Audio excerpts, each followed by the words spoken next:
Estamos de volta com Aproveite a Vida. Olá, estamos de volta no terceiro bloco, então, do programa Aproveite a Vida. Vamos aprofundar um pouquinho mais sobre o assunto estresse. Como vocês estão vendo aí nesse próximo slide, olha que interessante. É uma foto de um estudo feito em Harvard, de estudantes que foram submetidos a um tipo especial de ressonância magnética que mostra o cérebro em funcionamento, mostrando cores nas áreas onde o cérebro está funcionando. E aí vocês podem perceber o cérebro cognitivo, ou seja, o cérebro racional em funcionamento. Vocês podem notar nessa área da frente aqui da cabeça, essas áreas em vermelho e amarelo, que é o cérebro racional em funcionamento, que foram pedido a essas pessoas que foram submetidas à ressonância que fizessem cálculos matemáticos dentro da ressonância.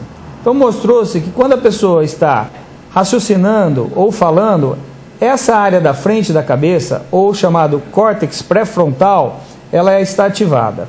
Nesse próximo slide, eu estou mostrando para vocês o cérebro límbico, ou cérebro emocional em funcionamento. Olha que coisa interessante. Essa área em azul claro que vocês estão vendo é o cérebro emocional, é o cérebro límbico. E olha que interessante, falando sobre estresse numa situação de medo. Mas pode ser qualquer outra emoção, uma raiva, uma angústia, que atinge o cérebro emocional, que isso é uma situação de estresse. Quando o cérebro emocional é atingido dessa maneira, ele desliga, olha que frase, que palavra, desliga a capacidade que o cérebro cognitivo tem de raciocinar. Então, esse indivíduo vai agir apenas em termos de defesa e ataque. Isso é o que o estresse faz. Quando ele atinge o nosso cérebro emocional, nós viramos meio animais. Nós perdemos a razão e partimos a agir somente nos defendendo ou atacando. Quem faz isso é o cérebro emocional. E para vocês entenderem um pouquinho mais, no próximo slide, daquela região do cérebro emocional, descendo pela medula espinhal, o cérebro emocional é a sede do que a gente chama de sistema nervoso autônomo. O próprio nome está dizendo autônomo, funciona sozinho. Ou seja, não é a tua vontade que faz ele funcionar. E ele comanda, como vocês devem estar vendo nessa figura, todos os órgãos do corpo. E nós temos dentro do sistema nervoso autônomo o sistema nervoso simpático, que é esse lado que vocês estão vendo, que está inervando todos os órgãos do corpo, desde os olhos até, nesse caso, útero, vagina da mulher, mas se fosse no homem também a parte peniana. Esse sistema nervoso simpático, que é um lado, um ramo do sistema nervoso autônomo, rapidamente a gente pode dizer que ele é o acelerador, ele que comanda as reações do estresse, que deixa você em estado de alerta. Do outro lado do gráfico, nós temos o sistema nervoso parasimpático, que é o outro ramo do sistema nervoso autônomo. O sistema nervoso parasimpático, ele é oposto ao simpático. Ele, se o sistema nervoso simpático te acelera, o parasimpático te desacelera. Se o simpático te tira o sono, o parasimpático é que te faz dormir. Se o simpático faz com que você tenha uma má digestão, o parasimpático faz com que você tenha uma boa digestão. Esses dois sistemas funcionam como se fosse uma balança. Quando um sobe, o outro abaixa um pouco. E toda a nossa vida funciona dessa forma. Vou dar um exemplo melhor para vocês. Durante o sono, qual desses dois ramos tem que estar funcionando mais? É claro que é o sistema nervoso parasimpático, que é ele que te relaxa.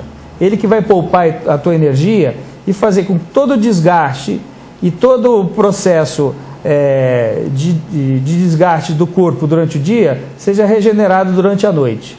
O simpático não. O simpático é o que vai te acordar de manhã.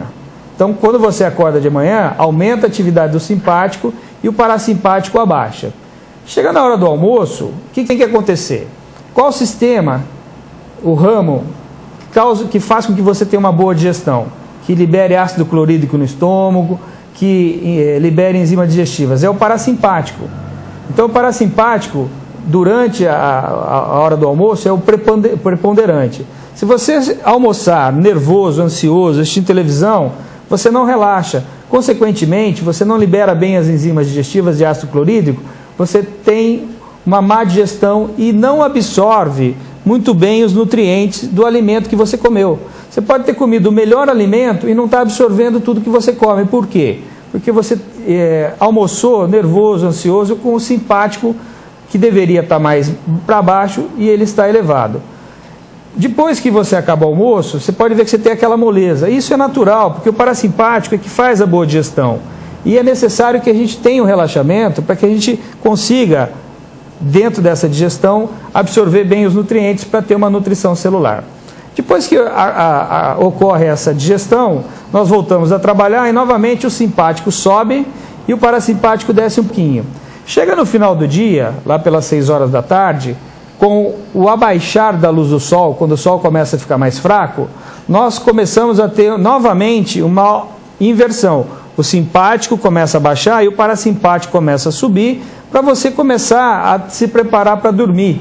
Nesse momento, com o sol abaixando, começa a liberar a melatonina, que é o hormônio que vai te fazer dormir, junto com o parasimpático, para promover uma noite boa e adequada de sono. E no próximo bloco, então, vamos comentar um pouquinho mais sobre essa parte fisiológica que é tão interessante. Me aguarde no próximo bloco. Voltamos em instantes com Aproveite a Vida.